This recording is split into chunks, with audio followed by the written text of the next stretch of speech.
xeex te bal dàkkul di ñaareeli pàcc émission bi jàkkaarloo bi delloo si nañu buuba bàyyi ma terminer dafa mel ni pause bi moo gën a tàng gën a neex émission bi ci boppam Pape Djibril dimbali leen ma yeggal yi alors parce que c'est très sérieux li ñuy waxtaane nii santé wérgu yaram ak grève ànd gësëm ñuy jéggalu ndax Mballo Dia Thiam dafa càng ca Touba bëggoon nañ mu ñëw namoon nañ Sidiya Ndiaye it ñëw mi ngi ci yoonu Ndar ndax liggéey bu mu fa war a def ñuy massawu tamit Ndeye Jaxate suma juumul moom mooy seen vice présidente fii ci Wakaam ñàkk frère am ba tax na tamit mënu leen teewal noonu lañ ma ko waxee ñu koy jaale di ko massawu di ñaan sarax frère am boobu yàgg seen loxo moom Ndeye Jaxate di vice présidente ci kuréel boobu alors ñi ngi fi am yàlla dogal na ki ñëw di Abdourahmane Sow nekk na 4 ans représentant personnel hôpital bu Fann fa lay liggéeyee donc li ñuy waxtaanee xam na ko bu baax double casquette bu mu fi ñëwee société civile ak opposant buuba nee na opposant la ñi ngi aussi ak docteur Badiane moom mooy coordonnateur PV programme élargi de vaccination ñoom grève bi dafa am njeexital bu baax ci ñoom ndax ca mujjantal ga ñaq yi ñu waroon ñaq gone yi gis nañ ni mujjul am ndax loolu te ñu bëri jàpp nañ tamit ni Sow sur 14 points yi ñuy wax 13 yi d'accord nañ ci 14e bi desoon dañ leen nañu xaarandi waaye yéen ak ñi ngeen di xeetool ngeen teg seen tànk ci accélérateur bi rek bañ a bàyyi mais un peu rek ñu laaj docteur déjà ban njeexital la grève bi am ci vaccination bi ak risque yi ñuy dégg ne feebar yoo xam ni amatul woon ci réew mi déggatuñ ko fi woon su continuer dina fi amaat docteur Badiane. ok merci donc maa ngi leen di gërëm ci invitation bi ngeen ma invité. di nuyu aussi téléspectateurs yi. donc di ñëw ci li ngeen ma laaj par rapport ak vaccination bi parce que soo gisee grève bi yàgg na commencé na bu yàgg mais ci plan d'action yi mujjoon dañoo décidé woon ñoom syndicats yi ne déjà dañuy boycotter li ñuy wax stratégie avancée mobile. maanaam boo gisee ñàkk yi dañuy ñàkk ci poste de santé yi mais soo demee ci village yi day am ñoo xam ne dañuy sori trop structure de santé yi donc bu ëppee 5 kilomètres nga xam ne da nga ko war a def pour dem ñàkku ji normalement ñàkk yi ñoo la war a fekk si donc ñuy organiser li ñuy wax ay stratégie avancée donc mooy yi nga xam ne dañoo nekk à moins entre 5 et 15 kilomètres des postes de santé et stratégie mobile mooy ñi nga xam ne dañoo nekk au-delà de 15 kilomètres donc ñu ne woon loolu la ñuy njëkk a boycotté ñu dem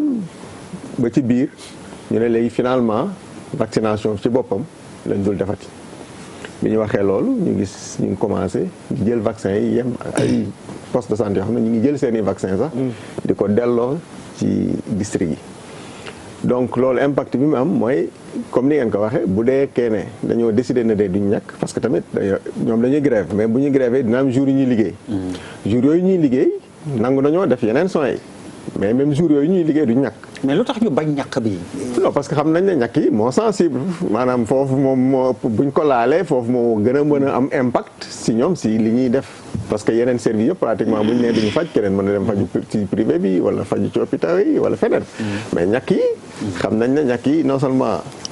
c'est très important parce que comme on dit mieux vaut prévenir que guérir parce que pour même gouvernement bi ñàkk yi moo ëpp solo même prise en charge bi parce que suñu ñàkkee bu baax dinañ diminuer trop li ñu war a faj ci ay malades. Deuxièmement ñàkk si nit ñi c'est gratuit parce que ku ko bëgg a jënd ñi kenn amul moyen pratiquement pour jënd ñàkk yi ñuy joxe ci PV bi. donc et puis nit ñi tamit xam nañ ne seen doom yi dañoo sori seen xol yi. c'est-à-dire que yow nga feebar moo la gënal sa doom feebar. donc tout ça là c'est des éléments yoo xam ne c'est de bonne guerre. moi je n'ai rien contre les syndicats ku nekk da nga war a nekk ci sa rôle syndicats yi dañoo nekk seen rôle casse mais gouvernement bi dafa nekk ci rôle moom dafa war a assurer le service public la continuité du service public. donc bi ñu waxee loolu ministère de la santé dajale médecin chef de région yi ak bind lettre gouverneur yi ne leen il faut que ñu def tout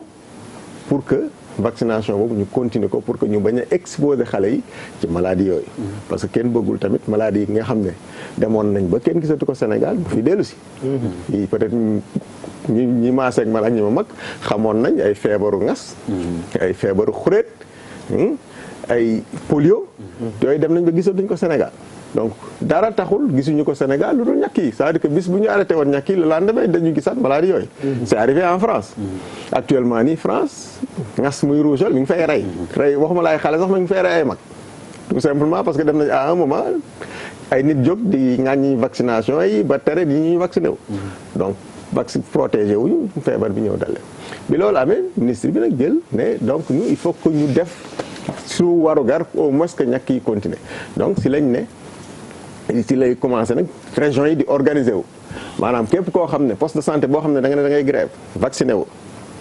ñu fexe ba nan la ñuy defee ay équipe ñu ñëw vacciné ci zone boobu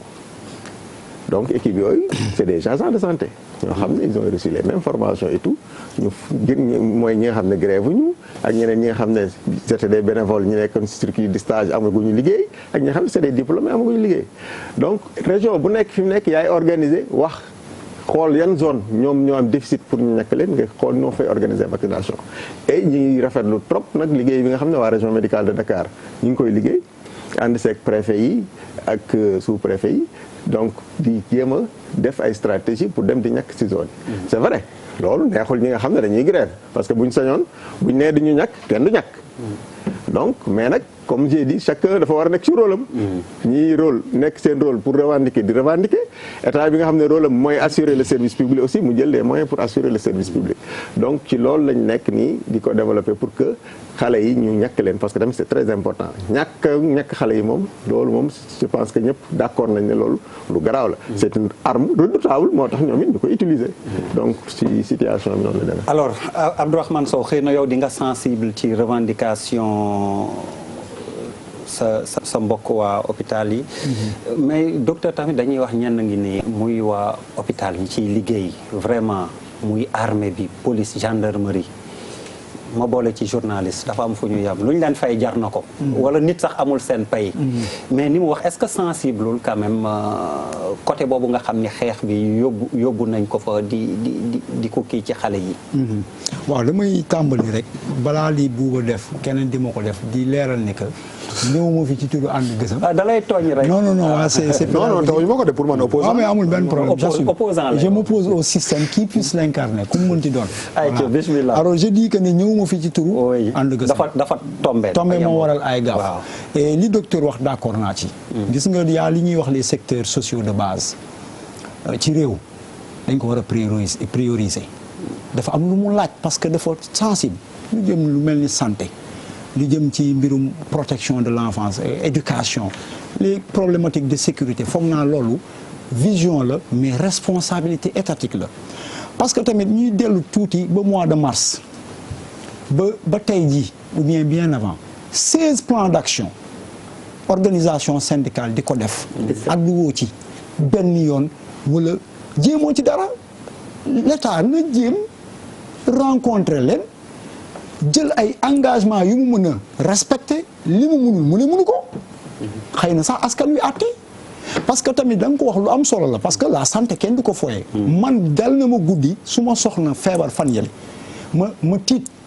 parce que mu ngay yuux naan woy sama nopp man tamit maa ngi stressé hôpital daa grève te fa laay liggéey alors j'ai pensé à ce Sénégalais qui n'avait pas l'opportunité d'aller forcer la main à un médecin ou bien à un ami ne ko seetal ma sama soxna Sénégalais boobu lu muy def bu ñëwee fan wala beneen structure xamoo fu jàngoroom toll ñu naan ko dañu grève ak dañu gelé ak urgence que ça c'est inhumain mais lu ko indi la ñu war a dellu xoolaat que ni dañu am état bu irresponsable à haut niveau buy jël ay engagement du ko respecter des fois c'est pour des c'est trop conjoncturel nga jël ay engagement respecté woo ko mu dal sa kaw ñii dem grève quel que soit alpha bu ñu fàtte nekk ay personnel de santé la dañu am ay njaboot lu situation bi métti dañuy yor kër amul leen wër seen kër te la ñuy yor seen gafaka motul boo demee bay diggaale ñoom di leen yaakaarloo nga dem ci seen plateforme revendicative depuis 2014 jël ay engagement jéem ci dara parce que tamit dañuy leen di xëyloo hôpital ñu ne da ngay ñëw par exemple nekk dans des astreintes professionnelles heure sangam ba heure sangam après bëgg toog 6 mois duñ la fay mais looloo fay ay situation ñu nekk dans une corporation hybride le diplôme les qualifications arbitrées nañ par rapport à la hiérarchisation. kii professeur la kii médecin la kii lii la kii lële la mais dafa am loo xamante ni dans le cadre de la productivité financière ñëpp koy bokk boo xëyee bërëb bu mel noonu xëy rek yëkkati benn 200 000 jox ko médecin yi te ñu nekk dans un même système yaa ngi di jaxase parce que dafa am ñoo xamante ni dama lay fàttali bi Ebola ñëwee mais après madame le ministre est venue récupérer les lauriers. Presque on n'a pas parlé du professeur Seydi on n'a pas parlé du brancardier ou bien du paramédical bi nga xam ne moo nekkoon en contact direct avec le malade leur mérite et leur engagement par rapport à tout ça loolu yëpp boo ñu koy bëgg nappaaje jël en tout cas un budget lu jëm ci suñu salaire budget bi daaw bi 680 et quelques milliards de francs CFA di ko séddale ab toq nit jël par exemple pour man 80% de cet argent jox ko benn groupe bu ndaw jël li ci gën a tuuti nag bu ko jox groupe bu mag dafay indi déséquilibre et le président de la République l'avait constaté lui-même avait pris un engagement pour rééquilibrer parce que Sénégal fii nii day yor salaire bëgg yor 50 indemnités loolu moo indi déséquilibre ba nga xamante ni masse salariale bi mi ngi indi ëpp doole et boo seetloo par rapport aux problématiques sociales même au niveau de l'université ak ñëpp fa ñu jëm duñ fa mën a yegg fu ñu bëgg jëm parce que xaalis bi mu laaj état bi du ko am mais état boo xam ne day jël ay engagement kese du ci respecté dara moo tax nous sommes sensibles man franchement grève ma wax dëgg yàlla yàgg naa grève ma am naa ay collègues yuy grève je leur témoigne ma solidarité mais tey en tant que Sénégalais bu ma doon taxaw am lu ma sañ kon ñii di soxla di feebar ñu leen di faj problématique santé yi muy wax moom laay dem faral plus que la corporation mais nag nañ nangu nekk corporation mi ngi ci dëgg parce que boo jëlee ay milliards wax naa ko sànq hôpital Tivaouane seen budget 70 millions la mais le président de la République a préféré dem defar ay résidences pour ay sëriñ ndax sëriñ bu taxaw sax jege sa borom bu ñu la indi les résidences bu am ay climatiseurs ak tout ça bàyyi hôpital boo xam ne askan wi fa la ñu war a fajoo te faju sëriñ moo la waroon wax nañ ko jox ñiy faju waaw li ñuy dépensé ci ay prestige ak yàqu xaalis di neexal ay résidence te hôpitaux yaa ngi fi amuñu problème xam nga hôpital Diamniadio 100 millions budget ministère de la santé 160 et quelques milliards xam nga ñaata la hôpitaux yi di am plus de 33 36 hôpitaux ñi ngi am même pas 10 milliards il faut pas oublier 10 milliards sur 100 sur 167 milliards la ñuy jox 36 hôpitaux yi fi nekk yaa ngi may dégg il faut ñu xam ne que dafa am hôpitaux yuy dem dans un régime d'autonomie de gestion. Je vous donne l'exemple de l'hôpital de femmes bu amee 7 milliards de budget 6 milliards yi moo koy produire pratiquement te bu ñu lay jox say subvention dafay tardé te da nga yor ay nit ñoo war a fay ñoo xam ne ñoom it dañuy yor ay doom yu war a jàngi ñoom dañuy feebar ak yeneen donc na état bi jël ay responsabilités dimbali askan wi waxtaan ak way hôpitaux yi ñu xamal leen ne lii mën nañ ko te jub na lii mënuñu ko duñ ko def ñu xool ñu alors Pape Djibril problème la de bon lu jafe lay wax nii lu c'est-à-dire bu ne man li mu wax léegi ne Fann moom mooy liggéey 6 milliards yi. sur les 7. bu ñu ko joxee 7 mooy liggéey 6. mais bu hôpital boo xamante ni dafa war a assurer service public. finalement est-ce que li muy coûter contribuable bi. ki nga xam ak santé ni mu jafee moo tax nit ku bëri Sénégal di nga gis ku nemmeeku dara ci sa yaram sax mais doo ñemee dem hôpital. parce que accessibilité bi moo posé problème. waaw xam nga bu dee santé dafa war a considérer le patient comme un client. ça devient problématique. te foofu la ñu jëm bu dee dañu nekk ci wut profit boobu te boo leen joxul aussi loo xamante ni moom lañ parce que il faut que quelqu'un paye derrière. gratuité moom il faut que am ku fay ci ginnaaw te kooku ci ñoom lañ koy xaar nga posé beneen débat mooy répartition des ressources. waaw sunu ressources yi fan lañ koy yóbbu fan lañ koy affecté. gis nañ ci budget 2019 bi gis nga orientation yi def na débat boo xamante ni c'était un débat important malheureusement rapidement dañ ci gaaw génn ci mais secteur bu mel ni santé bu dee ñi ko xamante ni te loolu damay rafetlu déjà la préoccupation du ministre mu daal di ne ñi nga xamante ni dañ leen war a faj ci àll bi ñi nga xamante dañoo nekk ci kaw gi ñu war leen a ñaq ak yooyu mënuñu leen ñaq bu ngeen defee nii kon lii du am ak yooyu mais problème bi mooy sunu boo gisee léegi Sénégal secteur bu am problème rek gars yi dañ naan du ñu dajeek ministre bi premier ministre rek dafa mel ni ñun suñu ministre yi mënatuñu dara d'ailleurs suma juumul ñoom bi ñu gis syndicaliste yi premier ministre la ñu mujj rencontre mais justement te premier ministre daf koy nangu indi ministre bi mu toog mais loolu constat d'échec la certificat d'échec la mooy yow maye demal ñu jël keneen indi nag parce que yow mënoo dara su fekkee ne tu as les mains liées nga ne kat j'ai les mains liées su fekkee ne mënatoo nga bàyyi daal di dem bu fekkee da nga atteindre sa seuil de compétence nga xam ne atteindre nga sa seuil de compétence nga bàyyi. répartition des ressources la question du profilage par rapport ak ñi nga xamante ni ñoom la ñuy yóbbu ci yenn département yeeg yooyu département ministère yi ak ñi nga xamante ni ñoom lañ fay àndal di liggéey c'est un tout li nga xamante ni moom moo am mooy 17 plans d'action ci secteur bu mel noonu gouvernement bi daf ci participer parce que yeneen gouvernement yi doon fi jàll dañu amoon ci wàllu syndicat ay baron yoo xamante ni dañ doon teel a dànkaafu état di négocier à mémoire égale l'objectif du gouvernement dans tous les domaines c'était de phagocyter presque une certaine opinion libre mooy que ñi nga xamante ni yëpp ñoo fa amoon benn taxawaay ñu jéem leen a jël dugal leen ci ay postes ak yooyu gis nga il faut que les syndicalistes restent syndicalistes ñeneen ñi nekk seen société civile nekk société civile am kenn ku ci nekk rester à sa place gagner en maturité li ngay revendiquer nga gën ko mën waaye yow li ngay revendiquer sotteegul nga dem feneen on ne peut pas être jugé parti. Bouba Ndour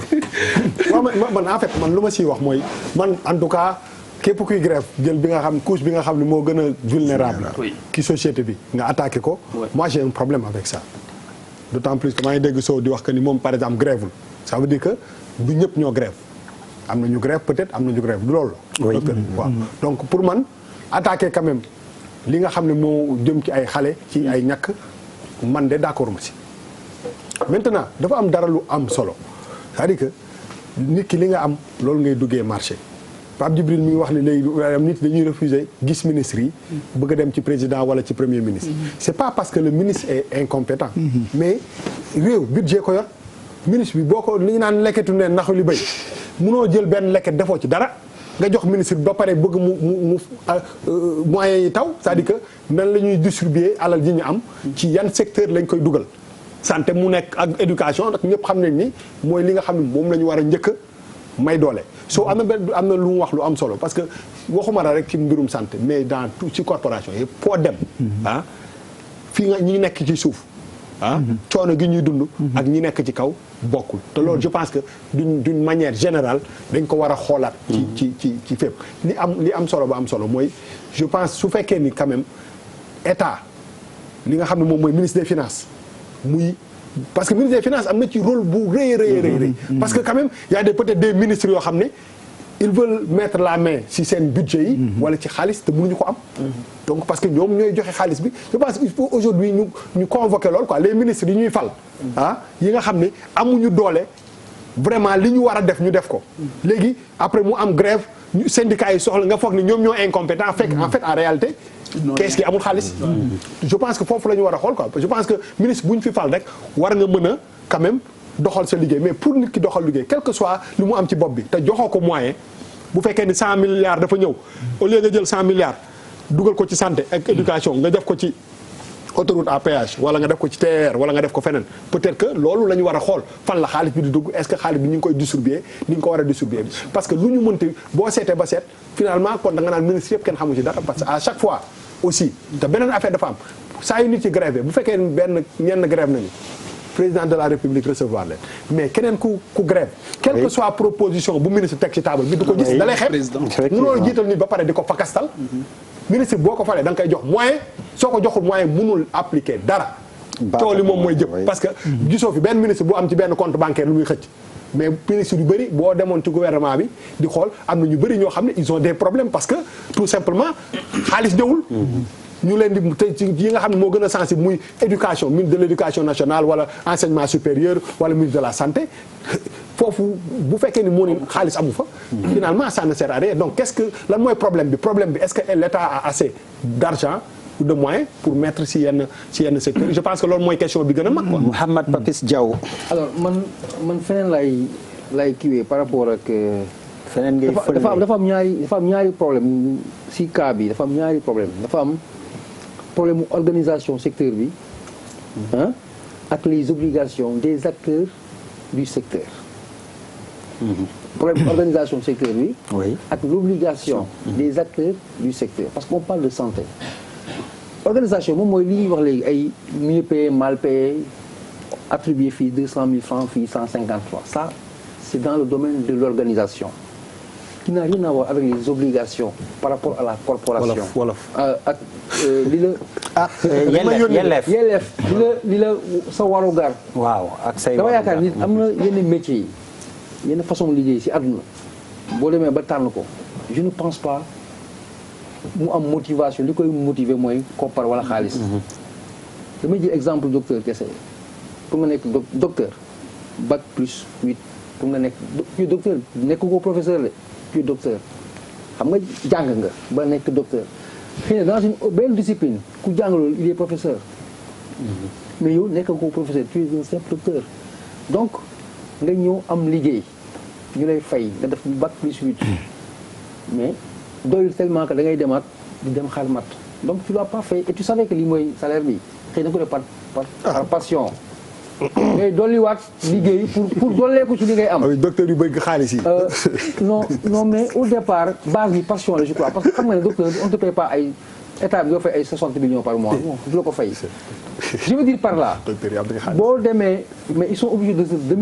démultiplier. oui démultiplier pour am loolu aussi il faut le comprendre ak niveau d'étude bi ñuy am. je veux dire par là que yenn liggéey yi je ne suis pas contre les syndicalistes man même je suis travailleur. boo xëyoon fii léegi na grand bi yokk affaire damay tax ci ñu yokk affaire yi parce que je suis travailleur revendication syndicale kenn du ko contre mais dafa am ay urgence ak yoo xamante ni da nga ko war a bàyyi xel quand tu prends l'exemple partant bi ñu tegu nii nga jël li gën a faible li gën a sensible ne naa xeexee foofu mais santé am na ay secteurs am na plusieurs formes de lutte pour man yu war a mun a xeexee pas dem par exemple nga am benn négligence benn xale am polio mais yow sa conscience loolu noo koy justifier parce que yokkalu na benn 100 000 wala est-ce que 1 milliard fay na xale boo paralyser sa vie parce que am na benn besoin boo xam ne terew la lekk terew la naan yaa ngi fonctionner est-ce que c'est pas un peu excessif je reviens sur ma proposition dama ne waxuma ne la revendication n'est pas légitime mais dafa am foo xamante ne waroo fa dóor xam nga lu ma inspiré ouverture école bi passé temps yi au Yémen c'était pas le Sénégal les enseignants pendant 2 ans ils n'ont pas perçu de salaire 2 ans ouverture ñëwaat à l'école pour jàngale waat seen ay doom loolu moo gën a fort loolu mën nañ toog na bi ñu am jàngale parce que 2 ans on nous a pas payé. Yémen ci guerre lañ nekk. non c'est ça le charme justement. non mais malal rek c'est ça le charme. ils sont en guerre. munoo fay. non guerre munoo fay. non bu waaw. non malal waxal mu leer. déedéet amoon na non attends man waxuma la non on se comprend pas parce que man waxuma lu ñuy jot ak. non il est sur les principes. mais geste bi laa wax. on te paye pas que ça soit en guerre ou en paix nga ñëw taxawaat pour jàngale. sans laaj sa non attends mun na lañ ma fay wala dara. tu pouvais le réclamer mais ils ont mis en avant l'intérêt des enfants de leur peuple man foofu laay waxee waxuma salaire bi wala dara. xaalis bi dafa dem ci armes yi. tu n'es pas sûr que loolu la demee malal tu n'es pas au Yémen. on suit les actualités comme et puis c'est pas ça ne se passe pas comme ça am na ay subventions am na on va pas faire la. oui bi ci ñëwaat quoi mais li nga wax loolu amul. parce que on suit également l'actu on connaît les réalités. dans certaines zones sur la base des infos que nous avons et sont vérifiables. pour revenir au sujet dama ne man foofu mooy suma problème il ne faut pas que ñu jël ay moyens de répression ma laa koy tuddee yu xaw a grave dem ba coûter la vie di créer ay problèmes à venir à notre peuple. je crois que mën nañu jël yeneen système si biir santé bi opposé ko aux revendications accompagné ko pas ñu laal yoo xamante ne vraiment ça va. la forme du combat. mais dafa am juste avant li mu wax nii oui avant malal ngay jël parole dafa am te xam naa du ñu yàgg ci débat bi ndax ni ma wax on a tellement débordé lu ñuy bañ. je suis vraiment désolé. dafa am lu ñuy bañ. mooy diaboliser nit ñi man ñiy grève. bien sûr ñu leen diaboliser. ils sont très sensibles déggoo ma ne la bi Ebola ñëwee dañuy conseiller nit ñi au poste. man it bi ñuy tàmbali déggoo ma ni kenn gënul yeeyoo. lu ñu leen mën ci fay corporation yooyu ma cité te ñiy fay ci la ñu bokk. par rapport à son analyse am na pertinence mais s'il y a une responsabilité elle est partagée. peut-être. Elle est partagée parce que c'est des manquements qui ont conduit à cette situation. Des manquements qui engagent et l'État ak peut-être li ngeen di wax que ni ñi ngi dem ba à une certaine extrémité ñi ngi dans la dimension de l'humanisme. waaw ay di téye ay vaccin dafa ñaaw. bugguñu ko mais des fois di nga dem foo xam ne dañ la fay buux. te pas yow du yow mii def acte bi mais que la fay buux la parce que ngeen baal ma rek ma delloo leen ko dama ni dal na fi enseignants yi. Les gens voient que beaucoup d'argent est disponible, beaucoup d'argent est dépensé mais ca loo xamante ne mën nañ jàpp sax ni ay fort prestige ak politique lañ koy def au lieu de l'essentiel nee naa la santé kenn du ko fooye et cette conscience cette prise de conscience ça interpelle en premier ki nga xam ne waroo suur te nit ñi suuruñu waroo wér te nit ñi wéruñu nañ de indi ay loi yoo xam ne ku nekk ci état bi sa doom du dem fayu ji bitim réew nañ indi ay loi yoo xam ne ku nekk ci état bi sa doom du jàngi ji bitim réew nga xool ndax dinañ sàggan ba situation yi di am vous avez raison le ministre des fois il est impuissant il n'est pas nul yaa ngi comprendre le plan JICA bi japonais yi financé à hauteur de 46 milliards xaw ma fu xaalis bi dugg dañ ko joxe ba pare def ko ci keesu état xaalis bi ne pëng nga xaw ma fu ñu ko dugal nga toog juróom benn weer fayoo xale bi muy tumuranke après nga ni ko boo ko grévé ma commencé la ponctionner ma dàq la le plan Cobra y a des agents yu nekk hôpital 10 ans 15 ans mënuñu am déglu ma rek mënuñu am contrat yaa ngi may dégg mënuñu am contrat un ministre qui débarque on voit que nañ ma baal mais moo am da ngay ñëw au lieu ñi fa def 10 ans di produire pour hôpital bi fonctionner nga régulariser leen xam nga lay def da ngay indi sa personnel politique mais loolu boo ko gisee ces injustices sociales là mais da ngay nit rek la donc bu faute amee soo comprendre du ñële mais état bi dafa am ay responsabilités très avancées Malal yow dam lay leb vraiment defal ma s'il te plaît une minute mais man ma jeexaleek voilà déjà docteur pour man on va nga boucler xamante ne ñoo war a xeex ñu tooñ leen ñoom ñoo war a décider ak déterminer lan mooy doon seen arme pour ñu sentir leen yëg leen ni ñu ngi ci jafe-jafe mooy laal programme élargi de vaccination te loolu mën nañ jàpp ni c'est légitime problème bi fi ñu ko war a xoolee. mais c'est excessif. oui ça dépend de excessif humainement c'est excessif. oui mu ngi dépendre ci li gën a inhumain. dafa mel ni nga ñëw sapeur pompier je vais te couper maanaam mayaat ma en fait. dama la lebaloon sànq. waaw remboursé ma suma kii 2 secondes. c'est comme si on avait demandé à benn sapeur pompier mu ñëw ba si benn lakk mu ne non du ma kii parce que. du ma fay waaw parce que man kontaan. sapeur yi mas nañ grève c'est-à-dire imagine-toi sa kër di lakk sapeur pompier ñëw taxaw gars yi non ñun dañoo xaw a on est en mouvement quoi lan la lakk mais après si ginnaaw lañ fay mais pas fii. ça ne se justifie pas loolu après. non c'est Malal reprend la main reprends ton pour man xeex boobu noonu légitime na. bu leen neexee ne programme élargi de vaccination la ñuy laal parce que injustice bi état daf ko war a réparer mënuñu jël benn élite yokkal leen 200 000 te ci diggante 5 ans yi booy xool yokkal nañ leen élite boobu ñuy wax les médecins yokkal nañ leen 400 lu ëpp 450 000 francs ci seeni salaire ñu toll ci 17 plans d'action dañ leen war a déglu waruñu leen menacer ne wéy dañ leen di ponctionner dañ leen di tel et puis en plus de ça yenn ministères yi justice finance santé intérieur politique waru fa nekk parce que c'est vraiment c'est des postes c'est des responsabilités très stratégiques et très importantes léegi nag fi ñu toll mooy il faut réparer le truc mooy on a une caisse noire on a des fonds politiques avec énormément d'argent nañ ko lijjante alors docteur ma dellu si waat ci yow parce que interpellation yi bëri na ñu jeexaleek yow aussi pour sa ñëw bi bañ a cëkk trop on a débordé ñu ciy jéggalu te waa ànd gësëm it comme teewaluñu seen bopp xëy na sori ci waxtaan boole wàll ci fonction publique locale c'est dans la même problématique bu ñu ko fàtte ñi ngi wax secteur santé rek mais am na ñu nekk fonction publique locale tamit ànd ak ñoom Sidiya ils sont dans la dynamique parce que tamit les ñi fay liggéey les communes d'arrondissement amuñu doole pour mën a fay. ça c'est les alors docteur plusieurs interpellations boo ci mënoon tontu très rapidement ak benn laaj goo xam ni xëy na comme da nga fi nekk ñu laaj ko vaccin bi ñuy wax ci xale yu jigéen ñi contre cancer col de l'utérus boo ñu ci mën a indi leeral coowu actualité la ñi ngi naan baax na baaxul buñ ko defal suñu doom yi nañ leen ko defal xëccoo bi bëri na ñu daanelee xëy na boobu. ok merci donc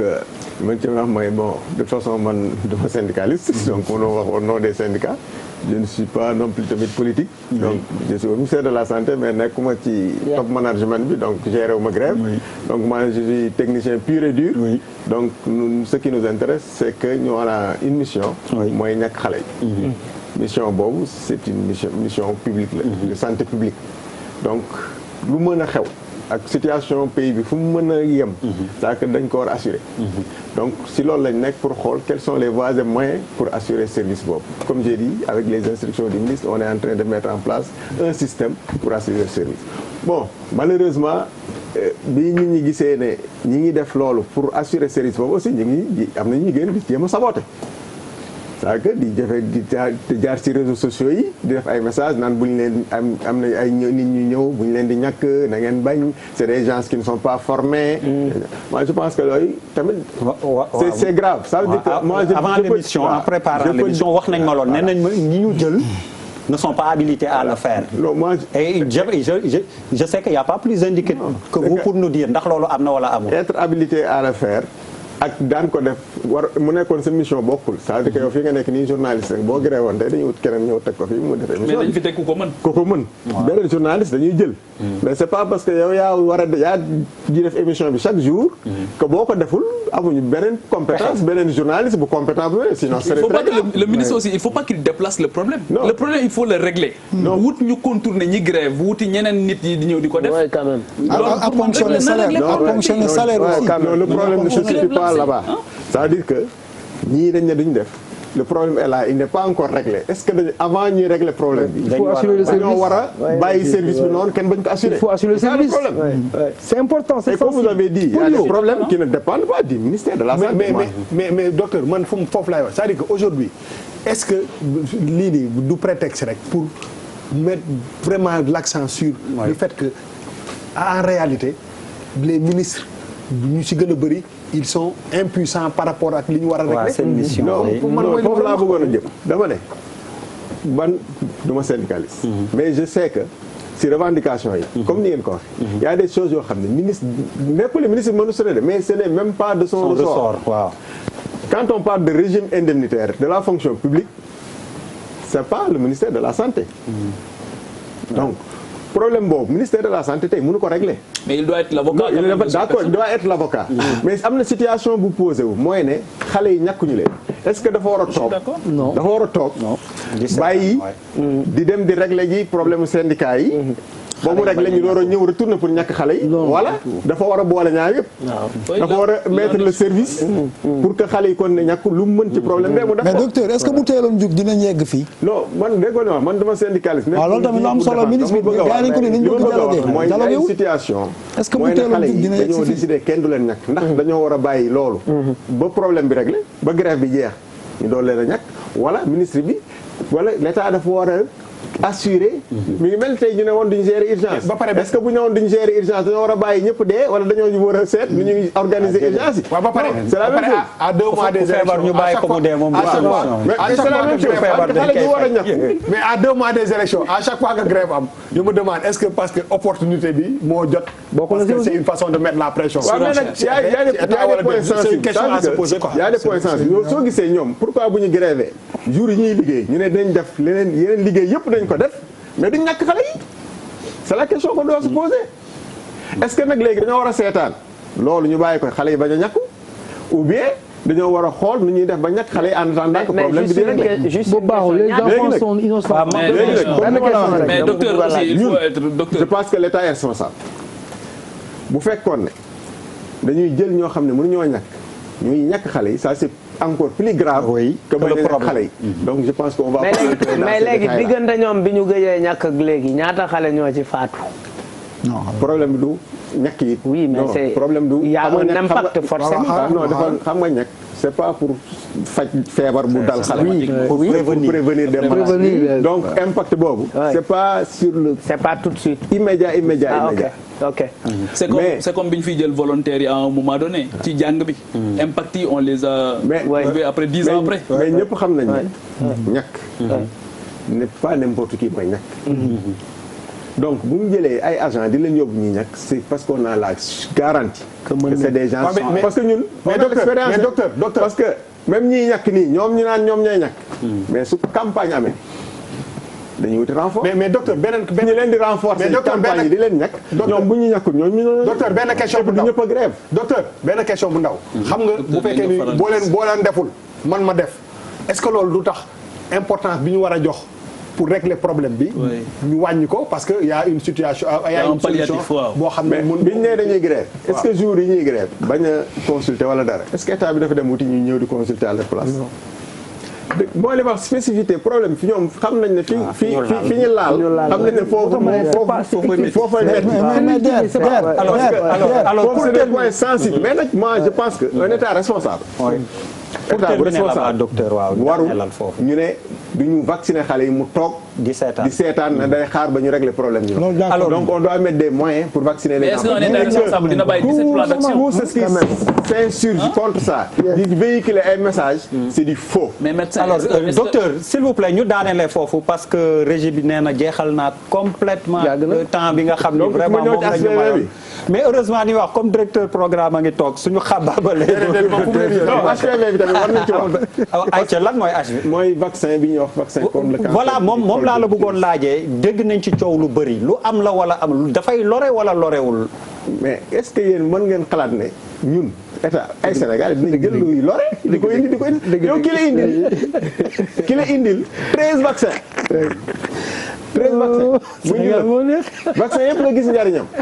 mu indil la beneen ne da ko ci yokk nga ne non ñu indi yëpp baax na mais bii muy ne moom day baax loolu c'est vrai lu facile quoi. mais attends et puis vaccin effet santé du feeru caaxaan quoi ça veut dire que dañuy yaakaar dañuy xeexee rek dem jënd ñàkk fële rek ñëw indi ko ne dañuy mais nga baal ma kon kan moo nekk derrière loolu yan mooy enjeu yi ndax wala dans le monde film pharmaceutique yi ñooy àddina bi yëpp y a des ce qu'on appelle des lobbies anti-vaccination y a des nit ñoo xam ne dañ ne ñoom gëmuñu vaccination nit dafa war a bàyyi ba feebar bu feebaree mu dem faju bu feebarul soxlawul ñu koy vacciner ku gëm loolu bu la neexee nga bañ a vacciner parce que tamit kaay wax la gis nga dëkk yooyu bokkul ak suñu dëkk yi de boo fa feebaree mën ngaa dem faju mais fii boo feebaree fii bu doon yëpp boo seetloo sa entourage gis nga fa au moins sa mbokk bu la jóge wala sa dëkkandoo boo xam ne cancer du col de l'utérus dal na ko te boo xoolee man ñi ma ci xam ñëpp ñi ma dal ñëpp dañoo dee léegi nag man fi ñu ma indilee loo xam ne daf koy fànn saytu nañ ko ba xam ne lii mën na prévenir cancer bi et Sénégal def ay effort yu bari parce que pays yu bari bëgg nañ ko mën nañ ñu ko am ku bayet di mën nga dugg nga documenté tous les pays de l'Afrique de l'Ouest veulent introduire ce vaccin il y a que le Sénégal actuellement qui a été autorisé à introduire ce vaccin cette année autorisé ko Sénégal parce que le vaccin si boppam dafa amul c'est en rupture au niveau mondial mais pourquoi ñu autorisé ko Sénégal xañ ko ñooñ non parce que le Sénégal moo wane ay preuves yu wane ne il est capable de et moo ci jiitu il était pionnier dans ça te man bi mu koy doog a dégg 2017 dans le privé cheroon na trop. non ba léegi dafa cher vaccin bi franchement ça coûte plus de $100 sur le marché international. dafa cheroon mais 2017 le premier ministre annoncé woon na dañuy introduire le vaccin bi Sénégal. ba ñëpp dégg ko. mais c'est parce que on n'a même pas pu trouver de vaccin pour indi ko Sénégal. 2018 bii parce que vaccination bi boo xoolee les recommandations de l'OMS. dañ ne cible bi. c'est de 9 à 14 ans. donc ñun 2018 dañoo waroon njëkk a def campagne. vacciner toutes les filles de 9 à 14 ans door a continuer maintenant ak chaque année les filles de 9 ans. mais biñ ñëwee ñi joxe vaccin dañ nañu su dee loolu ngeen bëgg 2018 doo leen mën a ñekk da ngeen xaar ba 2019 ou bien ñu jox leen pour 9 ans yi 2019 ñu door leen jox ngeen def seen campagne. ñu ne un tien vaut mieux que deux qui l'aura donc ñu ne ñun dañuy jël ñàkk yi pour les enfants de ñiy wax ñëpp boo ci gisee est-ce que Sénégal fii dañoo am lay borom xam-xam ci cancer. est-ce que Sénégal dégg nga benn sommité fii kuy liggéey ci cancer. ku jóg ne vaccin bi baaxul. non est-ce que et mieux docteur dama lay renforcer. rumeur yi dawal des gens ont colporté la rumeur que ne dañuy dem ci école yi di ñàkk xale yi pour ñu bañ a am doom parce que on veut pas la c'est vrai man am na ay nit personnellement di wax dañuy ñàkk xale jigéen ndaw yi parce que gars yi bëgguñu ñu am je pense que l'État devait avoir une communication bu doon na programme bi loolu ko tax a jóg parce que le président François li ngeen di ji dafa bëri bu fekkoon ne loolu programme bi loolu ko tax a jóg ay vaccin vraiment moo xam ne programme bi commencé kii l'État doit communiquer parce que xale yi ñu ñàkk 9 ans ñaata ñàkk lañ leen ñàkk avant ñu am 9 ans. ñoom ñu mais ci àddina bi yëpp même dans les pays développés. xam nga nit yi aussi ñu poser question remettre en cause wala en question quelque chose kenn mënu leen ko dindil. parce que dans des pays où borom xam-xam yaa nga fa nit yaa ngi koy def. les gens ont parfaitement le droit de faire ça mais maintenant yéen seen rôle la. aussi boo leen indi dara. ngeen mën a informer nit ñi. communiquer. oui. journalistes yi sax war nañ leen defal ay point de presse. mais du doy dama ne communication. c'était à tous les niveaux. amul kenn koo xam ne nii ñi ciy wax ñëpp. c'est parce qu'ils ont eu l'information. bu ñu communiqué wuloon du ñu am information bi. donc on a bien communiqué seulement les gens ont colporté des messages yoo xam ne des informations sur le web. web bi moom boo demee c'est dit tu as tout tu as de bonnes et de mauvaises informations. mais li ma la wax mooy nit ci boppam dafa war au moins bu ñu leen indilee dara information la première chose c'est de réfléchir. sur la question et puis nga lire entre les lignes. mais toutes ces informations là si boo ko liree entre les lignes. man mën naa la ci génn bu nekk mën na la liiral lii nga lii ko xam ne nii ku am xel sax waxuma scientifique de mais ku am xel sax du ko wax nangu et puis comme j'ai dit on a des experts dans ces domaines là au niveau de ce pays et on a travaillé avec ces gens là le processus pour introduire le vaccin 2013 la commencé 5 ans avant ñu introduire le vaccin vraiment liggéey guddi ak bëccëg vraiment et puis nous sommes Sénégal suñu doom lañ njëkk a dëgg la daaw ministère de la santé ñu fa organiser séance de vaccination pendant une semaine personnel ministère bi yëpp ku nekk indi say doom say doomu dëkkandoo ñi nga xam ak gars yi yëpp vraiment merci beaucoup docteur Badiane oui Pierre gis-gis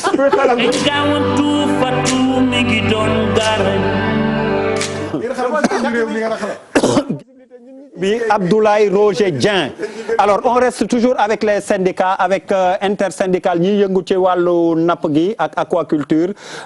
dafa xawoon a gudd dañ ko tënk ci le quotidien la ko siiwal bu démb grève contre les mauvais traitements donc la ñu dëgmal salarial seen salaire yi précarité ak recrutement politique ci milieu pêche bi Abdoulaye Roger Dieng moo ko wax ñàkkul ba xëy na ñoom it dinañ fi jaar mën a waxtaanee loolu ndax doo xam ni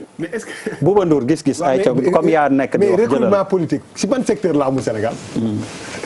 amul c'est-à-dire que fii moom laa lay wax li tax nit yi di dugg ci politique c'est un non événement moom laa lay wax donc li ñuy kaas du événement li ma waxoon dama ne 99% ñuy dugg ci politique c'est pour fayeeku ëllëg bu ma ci duggee maa la jàppale woon teg ma fii wala maa def li teg ma fii loolu moom saa yi wax ju yàqu la alors Fou Malade astafurlah Malal waaw non léegi changé naa tur sax noo tudd nga ni non changé naa tur naa ko wax après waaw mais Kumba Yàlla wax waaw très bien boobu waaw kon Kumba Yàlla bu bees ayca non lii nii c'est simple yoon la li ñuy kaas nii mais je veux dire que il trouve le moment est très opportun parce que ñu ngi ci période élection donc ci lañ leen di gën dégg Papis Diaw ci passe Pape Djibril Fall kii Malal wax na ko non événement la parce que li muy wax nii moom moo am fépp en fait bés bu ñu bàyyee nommé ministre politique dootuñu gis problème yi waaw mais dégg ngeen ci mauvais traitement salaire précarité mais loolu yëpp aussi loolu la quand on privilégie la révérence sur la compétence nga sukk jébbalu boo sukkee jébbalu dans certaines situations mais nag loo am jëlal docteur loo am ci je passe ayca waaw dafa problème sociaux yëpp yu mu fa gis daal man dama am lu ma gëm lu mën a nekk ak lu mënul nekk oui te di sàmmonteeg engagement li ñu yor Sénégal bëriwul nañ ko séddoo ba ñëpp am ci seen wàll na mu ware ñu bañ a andi par parlo ñu équilibré ko ñëpp mos lii lu ñu mérité ba pare état di engagé lu mu mën a respecté lu mu mën a ñëpp mos mooy lan non mais par exemple mooy li ma wax sànq équilibre bi ma wax sànq ci traitement kenn warul mos ku nekk jël li nga moom mu jeex na mu yemb daal looy wax mooy équilibré parce que président moo ko diggee woon ne que seetlu na ne que dans le traitement salarial y a un déséquilibre bi muy équilibré loolu léegi def gis-gis bi ci topp Pierre beneen gis-gis bi Idrissa Seck ci élection yi ñu dëgmal il ne peut pas y avoir de hold-up électoral RFM dañ ko déggee mais ñu yokk ci dafa bëggoon ne nguur gi du mën a sàcc wala du am buntu sàcc élection yi bu mu ko bëggee leeral nit ñi xam li mu wax ci niñ ko déggee yes alors loolu de mooy yow laay doole non loolu de mooy moom Idrissa Seck wóolu na fichier électoral bi c'est ce que ça veut dire Bouba waaw bon après bon je me demande après bu waxee lii est-ce que pause bi jar xaw ma pause la jar na mu fay nekk su fekkee ne il est xaw ma fan lañ ci ban contexte la ko waxee ah non je pense que dinañ taxaw vigilant ba du mën a nekk je pense moom laa ci contexte parce que boo waxee lii après moom mooy que du ñu bàyyi peut-être loolu am je pense que loolu bëgg a wax waaw olof nee na muus moom nga teg jën ci wetam boo gàdduwut sa yet da koy këf loolu la Idi wax mooy ñun pare nañ ci pause bi on va dérouler on va tout faire pour sécuriser ces élections moi je pense que c'est dans cette idée là xaw ma ban jour la mais mooy ni que même bu ñu koy jéem dans l'Observateur dans plusieurs autres journaux démb woon alors Papis Diaw ngay conforté ma li may wax rek Idi a été opposant bu mag ànd ak Ablaye Wade première alternance fii la ko fekk ils ont gagné par la voie des élections lii moom mooy au Sénégal dañoo dépassé ay sàcc élection on a dépassé ça c'est fini loolu c'est de l'histoire c'est les gens qui spéculent selon les circonstances c'est ma conviction je suis d'accord avec ta position sois neutre avec la mienne non mais nous sommes dans un cadre de débat parce que aujourd'hui je renvoie mooy li Charles di wax keroog il le disait et c'était pertinent on rappelle que presse sénégalaise rôle bu mu joué c'est que mais ça nekk beneen affaire bi je vais chaque fois boo seetloo bu ñu waxee ci question bi man foofu lay taxaw c'est que même handicap yi am ci élection yi non distribution carte yi mais est-ce que xam nga au départ boo amee une lecture lucide mais ñëpp ñu ko ñoo nekk ci ligne quand il y a 1,5 million par exemple ñu amul carte c'est pas normal tout le monde doit avoir sa carte mais ñoo dañ leen génnee mais ñi mais nit laisse-moi terminer Bouba xamoo li may wax Bouba gis-gis la bàyyi ko non xamoo li may wax dama ne la xool processus bi élection yi carte yu baax yi vote yu baax yi ñi génn dem vote ji si c'est 100 personnes ñoo am carte ñoo dem vote ji 100 yooyu la ñuy comptabiliser mais si tu te débrouilles ba nga xam ne ñi nga ànd ak yow dañuy jot seen carte c'est subjectif non c'est subjectif mais non il y a des c'est objectif parce que jàpp nañ fi ku yor 100 cartes d'identité ñu identifié carte électeur bi identifié la mais pendant ces mêmes élections donc c'est plus subjectif je suis contre ça. C'est des faits. En 2000, quand Abdoulaye Wade gagnait Abdou Diouf, il y a eu des gens cas yëpp on les a vus. Cas yëpp ay cartes yoo xam ne dafa baaxul. ay achat de conscience on les a vus. et Abdoulaye Wade a gagné. waaw mais lépp dafa war a leer. lu muy renvoyer. mais contexte dafa changé na. non je te dis ma ne je suis xool mais formel. Papis même si c'est résiduel. mënuñu sàcc fii élection comme ni ñu koy waxee ay woy dëpp fooy jaar. mais tu vas passer par où pour sàcc élection. Pape Djibril. man de pour man il faut pas gagner à tout prix. xam nga en 2012 transition bi dafa am. ñu ne c'était une transition ñëpp rafetlu ko la transition elle n'a pas été douce elle a été violente. ku amul mbokk ci fukk ak ñeent yi dee. da nga naan transition bu douce la mais ñi ci am mbokk tey ñoo ngi jooy seen mbokk ba tey. est-ce que ña dee woon tey jii lañ dee woon jar na ko est-ce que gis nañ lañu kii yoon kii liñ taxoon ñu dee est-ce que am na njëriñ donc man de jeunes yi lay gën a interpeller. ci combat yi ñu def ci ndànk demee ci ak xel ak xam-xam. xam ne gars yi bu coow li jógee kenn du leen gis. docteur daal moom day paas rek gis-gisam mooy paas amul benn problème on procède ça bi ci topp Pierre alors bi c'est le général Cheikh Sène on se met au garde-à-vous haut comme jeune commandant de la gendarmerie la corruption n'est ni organisée donc dafa leeral ni guerre du lu ñu organiser te it du lu laal gendarmerie bi yëpp yéenekaay bi di l'Observateur la ko wax démb ñu xëy na leeral tamit ni dafa am wax bu ko jiitu boo xam ni sur 130 ou 40 et quelques brigades dafa am ñett yoo xam daal bon amoon na ci tuuti coow léegi moom mu génn wax ji yokk na ci sax ni tamit bu dee daan dafa war dinañ ci yegg alors ma dooree sunu gan gi waaw mooy li ma doon tooñee sànq ma ne ko Sénégal ñun ñi xamuñu opposition xamuñu pouvoir li ñu gis lañu xam ay fait waaw am na ci ñu baax li ma doon wax le professeur Bernard Diop keroog en CA ma ne ko la problématique de l'hôpital ce n'est pas l'accueil c'est les gens wolof waaw c'est-à-dire problème yi ñu fay am du agent d'accueil bi moo bon bon gi des fois mu nekk ci médecin bi wala ci professeur bi wala ci agent d'accueil bi si nit ki la man damay gis ay homme de tenue yu xam lan mooy seen responsable mais la may gis ay hommes de tenue yuy encaissé participer à la corruption et au détournement de deniers publics te ñu ma ëpp taxawaay ci réew mi ñu ngi koy gis lu ñuy on fait semblant wax ñi ko jiitu man laa gën a gëm ko wax ji génn xëy na pour équilibrer mais man li ma gis may gis ay policiers ak ay gendarmes yu lay encaissé xaalis bu waroon dugg ci caisse état duñ ko fa dugal wala ñu organiser ko neneen c'est ça la mais ni nga wax bañ a généraliser baax na. non nee naa du ñëpp boo dem moom. nee naa du ñëpp ngay wax waaw ci nit ñi la nit ñi. mais xam. c'est pas la tenue bi ngay sol ci nit ñi la rek. exactement Papis. waaw en fait li moom fi nga kii rebondir mooy les brebis galeuses foog corporation boo gis am nañu doy waar. mais da ngay xoolaat si nga nit du am benn tolof nga xool nga nekk nihiliste c'est-à-dire remettre tout en question. mais dara baaxu fa waaw donc moi je m'arrête sur la symbolique gendarmerie lu mu représenté. njëriñ bi ñu am ci réew mi ak ni ñu xarañee ak yooyu. maintenant ce que le patron bi wax na. nee na fi mu gis. dégg na ko. fi mu gis ne loolu am na fa. dana ko réparer dina ko régler. waaw loolu nag jotewul dara ak pertinence ak taxawaayu gendarmerie. c'est des choses qui je pense qu'on va pouvoir dépasser. Malal fu. waaw mais moom dafa am responsabilité wu xëy na protéger kooram. ñu ngi secteur am lay défendre moom moo tax mais li waa ji wax dëgg la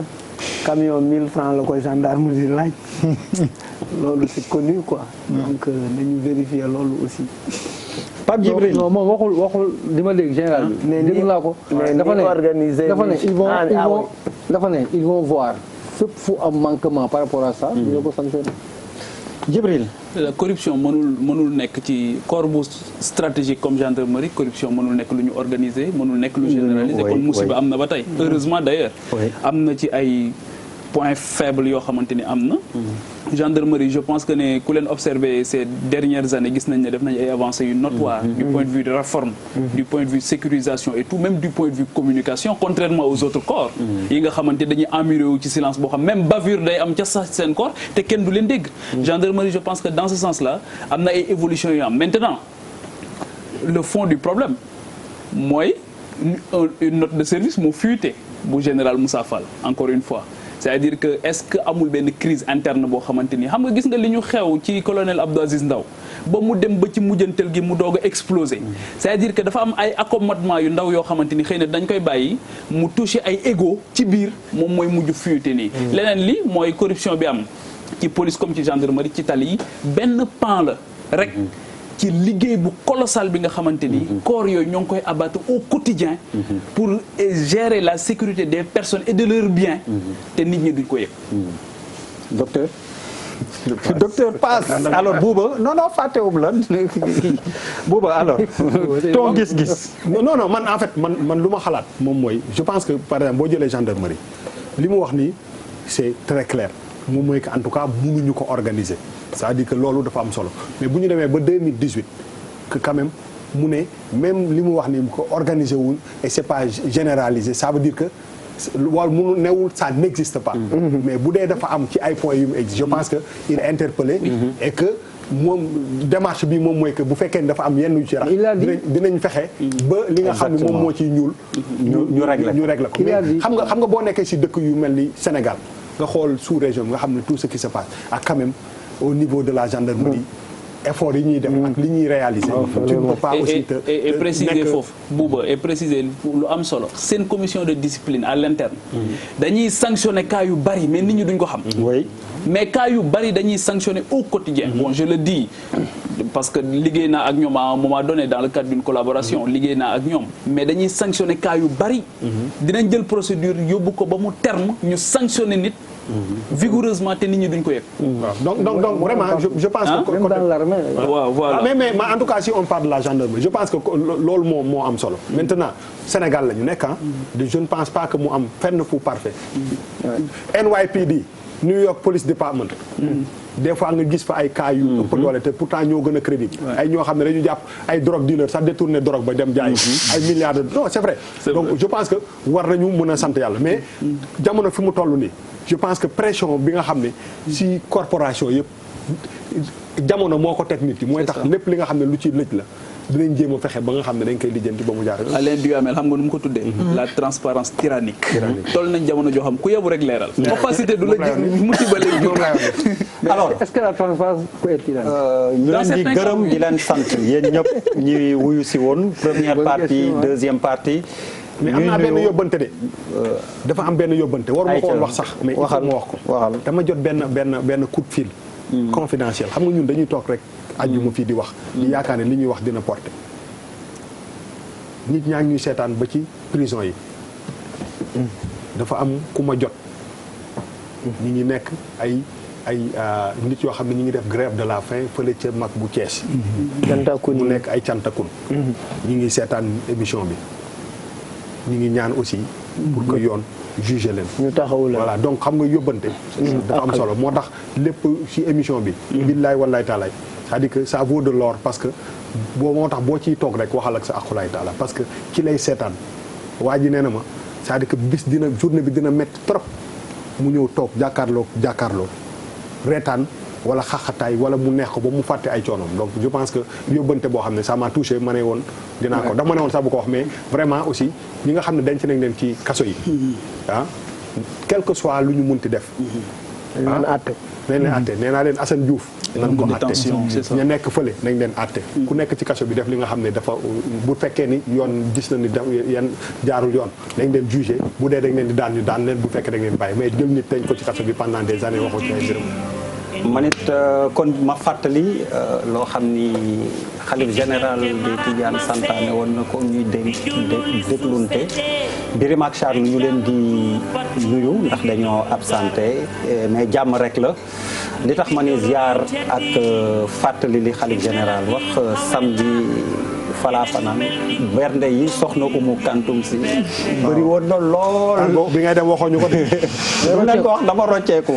foofu sama deuxième kër la ak soxna Umu Kantum si ak waa kër ga yëpp ñu leen di gërëm di leen sant beneen yoon bu may dem yóbbaale leen mais moytu leen li ma fa dal leen ndax ñibbisi naa ñaari fan lekkuma xaw ma ñi may sumi ñi sant Ndiir war nañ kontaan bu ñu déggee li ma wax police gendarmerie armée personnel santé ak ñeneen ñi am taxawaay yu am solo yëpp ci réew mi ñu ngi leen di jaajëfal di leen nuyu di leen jaajëfal ci seen liggéey jaajëfal journalistes yi tamit ndax ni may wax ñu nit metti na lool kenn du fàtte sa bopp di leen gërëm di leen sant di leen jox rendez-vous ajjuma incha allah bu neexee borom bi